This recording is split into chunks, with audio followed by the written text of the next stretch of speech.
សួស្តីបងប្អូនអរគ្នាថ្ងៃនេះមកឆ្លាក់របៀបជាផ្កាឈូករ័ត្នបន្តិចនេះយកល្ពៅល្ពៅនេះទុកយូររាងសំបករាងរឹងដែរសាច់រាងរឹងតិចចឹងអានេះខ្ញុំគូរបំពង់ដើមដំបូងយើងគូរបំពង់រួចយើងចិត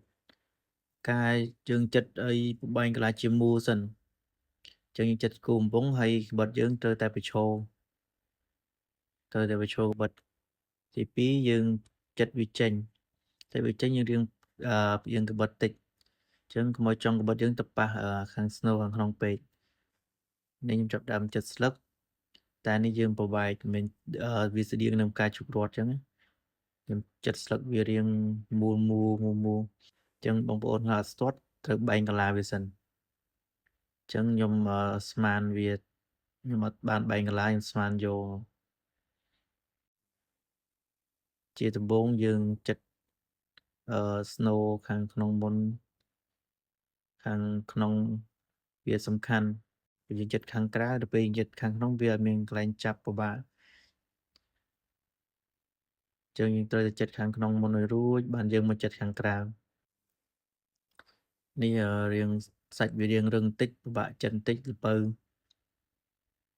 ទៅមកចិត្តចេញហើយបងប្អូនត្រូវតែដកក្បិតពេលយើងដកកន្លែងស្លឹកយើងដកក្បិតវាចេញបន្តិចកុំឲ្យវាប៉ះដល់ស្លឹកហើយពេលយើងចិត្តដកយើងត្រូវតែប្រយ័ត្នប្រយែងបន្តិចអានេះស្លឹកទីបន្ទាប់ទី2យើងចិត្តឆ្លាៗដូចដើមមកយើងចិត្តឲ្យជុំវិញរាងភាសាល្ពៅខាងក្បាលវារាងខាងក្បាលនិងកកួតវាសាច់វាស្ដើងអញ្ចឹងយើងព្យាយាមកុំឲ្យទាន់អាចចិត្តចូលទៅក្នុងពេកចិត្តដេញមួយចូលទៅក្នុងភាសាល្ពៅនេះមើលទៅសាច់រាងស្ដើងពេកប្រភេទល្ពៅមួយទៀតសាច់ក្រាស់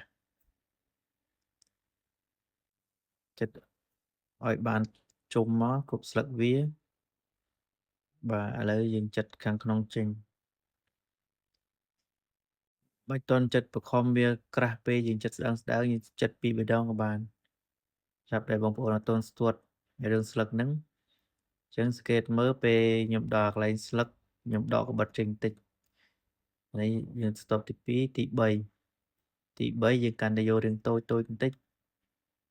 បាទរឿងចូលទៅក្នុងបន្តិចដេញវាចូលទៅរហូតដោយសារល្ពៅរាងក្រាស់បន្តិចហើយទី1ថតឡើងវាពិបាកបន្តិចអញ្ចឹងខ្ញុំរៀងបញ្ឈរវាបាទសាច់រាងរឹងមែនទែនបាទល្ពៅបើសិនជាមានល្ពៅរាងខ្ចីជាងនេះស្រួលចិត្ត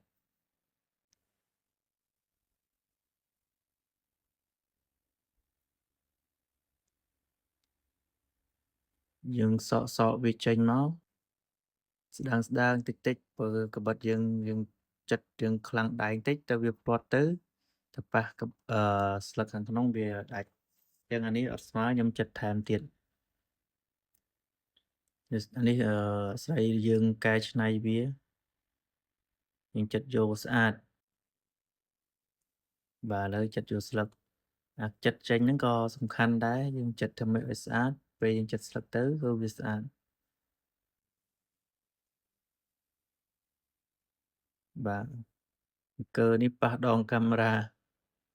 សារវាធំហើយរាងរឹងប្រឹងតិចចុកដៃមែនទែនបាទទ្រាំតែចិត្តរួចចឹងបងប្អូនត្រូវព្យាយាមចិត្តផ្កាតូចដែលខ្ញុំបង្ហោះវីដេអូមុនហ្នឹងគឺទៅតែរៀនអាហ្នឹងរួចបានយើងមកចិត្តផ្កាធំនេះវាស្រួលព្រោះយើងអត់ទាន់ដឹងតិចនេះអត់តូចទេយើងចិត្តអាធំរឿងពិបាកអញ្ចឹងដែលបងប្អូនអាចចិត្តអាធំអាតូចស្ទាត់ហើយមកមើលវីដេអូនេះត្រូវឲ្យយើងចិត្តអាធំអញ្ចឹងផ្កាវាមានច្រើនប្រភេទដែលយើងត្រូវចិត្តយើងចិត្តតែអាតូចរួចយើងអាចយកមកបំបែកចេញជាផ្កាធំហ្នឹងខ្ញុំនឹងប្រាប់តិចនិចខ្លះដើម្បីឲ្យយល់កាន់តែលឿនចិត្តបានហើយត្រូវតែអត់ធ្មត់បន្តិចធ្វើអីក៏ដោយយើងនេះជាសិល្បៈត្រូវតែអត់ធ្មត់ព្យាយាមមិនរៀនមួយថ្ងៃពីរថ្ងៃចេះដែរ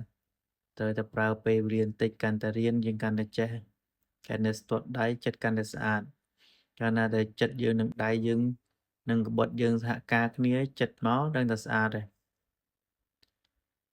ហើយវីដេអូនេះខ្ញុំកាត់ខ្លះៗដោយសារវែងពេកហើយខាងក្នុងនេះវារៀងសាច់រាងស្ដើងបើសិនជាចិត្តរាងខ្លាំងជាងនឹងទៀតវាប្រហែលជាធ្លុះទៅខាងក្នុងអញ្ចឹងយើងត្រូវស្មានយើងត្រូវមើលវាយើងត្រូវចិត្តវាតិចតិចដើម្បីឲ្យមើលទៅឃើញស្អាតយើងកែវាមកខាងក្នុងហ្នឹងហើយយើងចិត្តចេញដើម្បីឲ្យវារៀងចូលទៅក្នុងយើងអាចយកស្មើបានទេយើងត្រូវតែយកវាចូលទៅក្នុងអានេះខ្ញុំដូរកាបិតមកប្រើកាបិតក្រាស់អានេះប្រភេទស្លឹកខាងក្រៅយើងចិត្តដូចគ្នាបាទចិត្តកាលណាតែយើងចិត្តអាដំបងដែលមូលហ្នឹងទៅជៀនទៅប៉ះស្លឹកខាងក្រៅខាងក្នុងនេះពេកវាចិត្តវាអត់ស្អាតវាដាច់អញ្ចឹងបើយើងចិត្តវាមូលស្អាតហើយអាស្លឹកខាងក្នុងខាងក្រៅហ្នឹងក៏មើលទៅឃើញស្អាតដែរយើងត្រូវព្យាយាមធ្វើ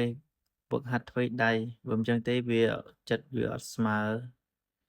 យើងត្រូវតែរៀនចិត្តស្មានវាធ្វើឲ្យស្មើគ្នាបានស្លឹកវាមើលទៅប៉ុនគ្នាស្អាតគឺប្រឹងចិត្តមែនទែនវាសាច់រឹងវាពិបាកបន្តិចនេះខ្ញុំមកដូរប្រើកាបិតទាំងក្រាស់បន្តិចតែចង់ស្រួច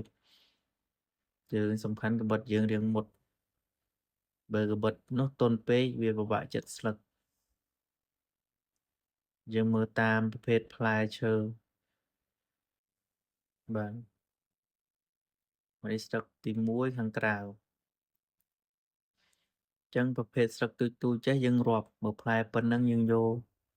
7 8ជាន់បានវាមើលទៅឃើញស្អាតបើសិនជាផ្លែអាលឹកផ្លែអីយើងយកត្រឹម5ជាន់ជាងចិត្តតទៀត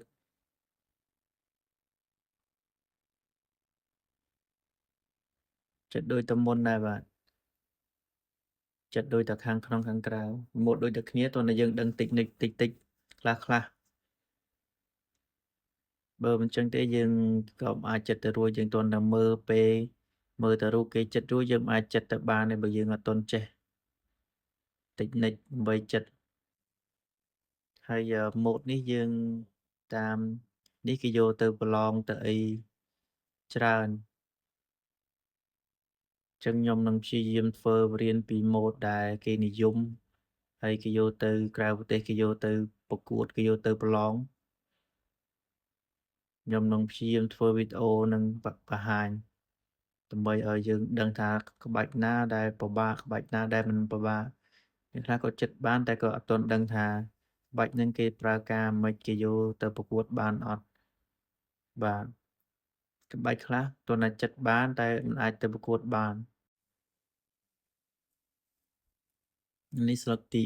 3សន្ទប់ទី3ចឹងខ្ញុំអត់យកធំទេខ្ញុំប្រហែលយកប៉ុនគ្នាហ្នឹងបានមើលទៅឃើញវាដេញគ្នាស្អាតបើយើងពិចារណាគេយកពីទូចទៅធំតែខ្ញុំអត់ចង់បានចឹងខ្ញុំយកទូចកាលណាដែលយើងមើលទៅដាក់ស្លឹកធំពេកវាកប៉ាងអត់សូវស្អាតមើលទៅក្បាច់វាអត់ញឹកចឹងខ្ញុំយកស្លឹកទូចរហូតប៉ុនគ្នារហូតព្រោះតែអាខាងក្នុងយើងត្រូវយកពីធំទៅទូចចូលទៅក្នុង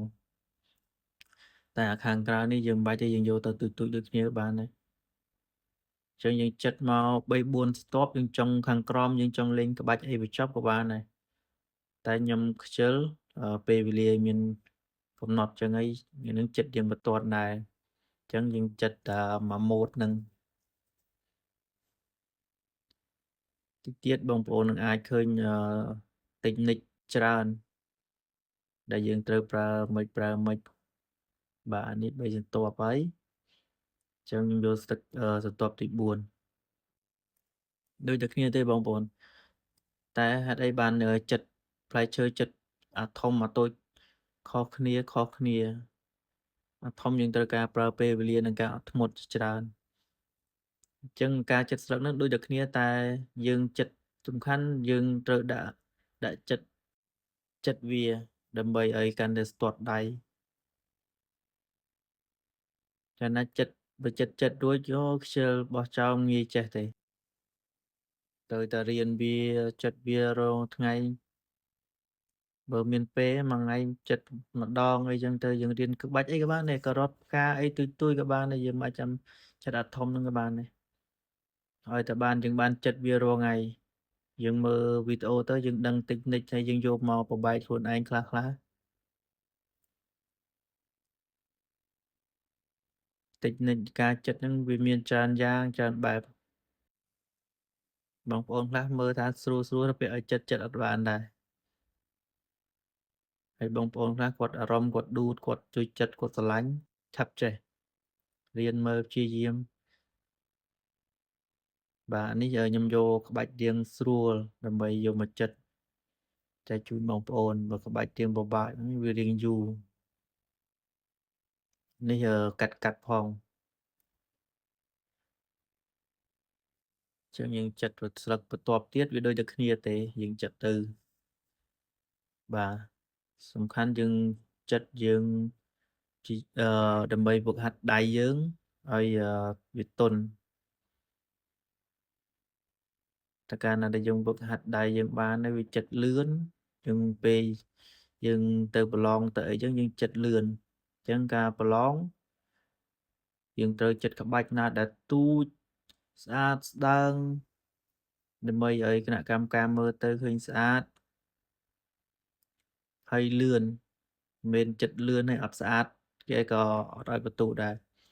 អញ្ចឹងយើងត្រូវរៀនចិត្តធ្វើម៉េចឲ្យស្អាតឲ្យលឿនយ៉ាងហ្នឹងយើងហ្វឹកហាត់ដៃរាល់ថ្ងៃ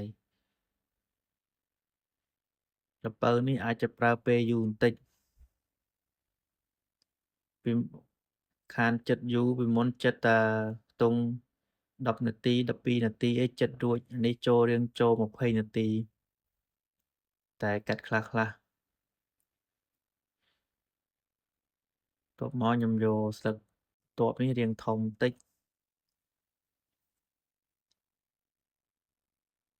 មើលទៅបើយើងដេញធំពេកវាអត់សូវស្អាតអញ្ចឹងយើងដេញឲ្យស្មើគ្នាមក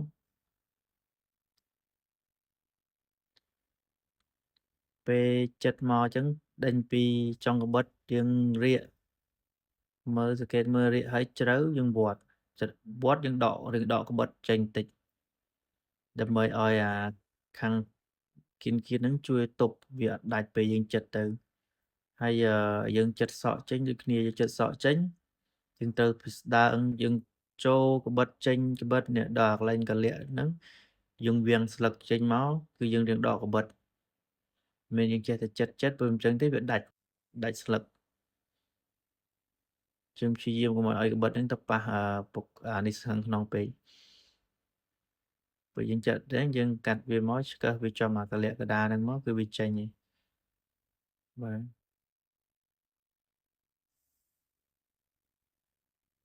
ប្រើដៃអីជួយខ្លះទៅ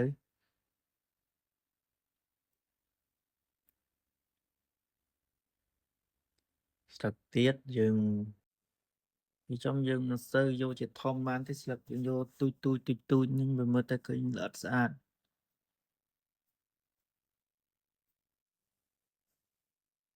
កាលណាយើងស្ទាត់ដៃយើងចិត្តលឿនហ្នឹង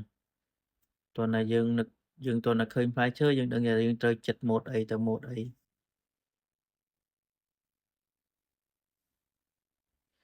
ចឹងការតិចនិចការចិត្តហ្នឹងក៏សំខាន់ដែរគឺជាហ៊ានដំបូងគឺយើងចិត្តមូលហ្នឹងហ្មងមូលខាងលើពីមុនដើមវីដេអូហ្នឹងអាហ្នឹងគឺគ្រប់ផ្លែគ្រប់អីគឺយើងត្រូវតែចិត្តចឹងទាំងអស់អាហ្នឹងគឺសំខាន់ហើយទី2គឺយើងយកអាស្នូលក្នុងមុនបានយើងយកដេញស្លឹកមកបន្ទាប់ហើយបើចិត្តជាផ្លែអាឡឹកផ្លែអីយើងព្យាយាមរកផ្លែដែលរាងមូលសបករាងខ្មៅអាហ្នឹងបានស្លឹកវាក្រាស់រឹងចិត្តស្រួល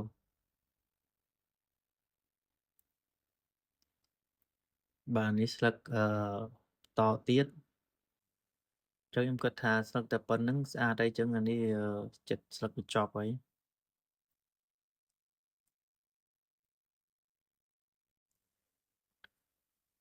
ដល់ពេលយើងស្លឹកទូចៗទៅពេលមើលទៅឃើញវាដេញពីគ្នាស្អាត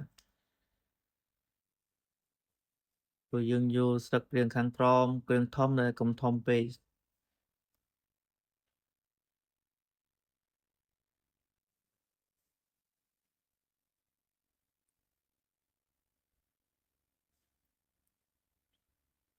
ហើយនេះចិត្តខាងក្នុងចេញទៀត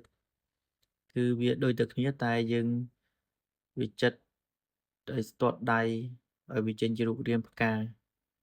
បាទនេះជាស្លឹកបញ្ចប់ហើយក៏អរគុណបងប្អូនទាំងអស់គ្នាដែលបានទស្សនាវីដេអូនិងហើយសង្ឃឹមថាបងប្អូនខិតខំរៀននិងជួយ like Subscribe ដើម្បីបានវីដេអូថ្មីៗនិង technique ខ្លះៗនៃការបរៀនឆ្លាក់ផ្លែឈើអញ្ចឹងផ្លែឈើនេះគឺភាគច្រើនខ្ញុំធ្វើម៉ូដទៅ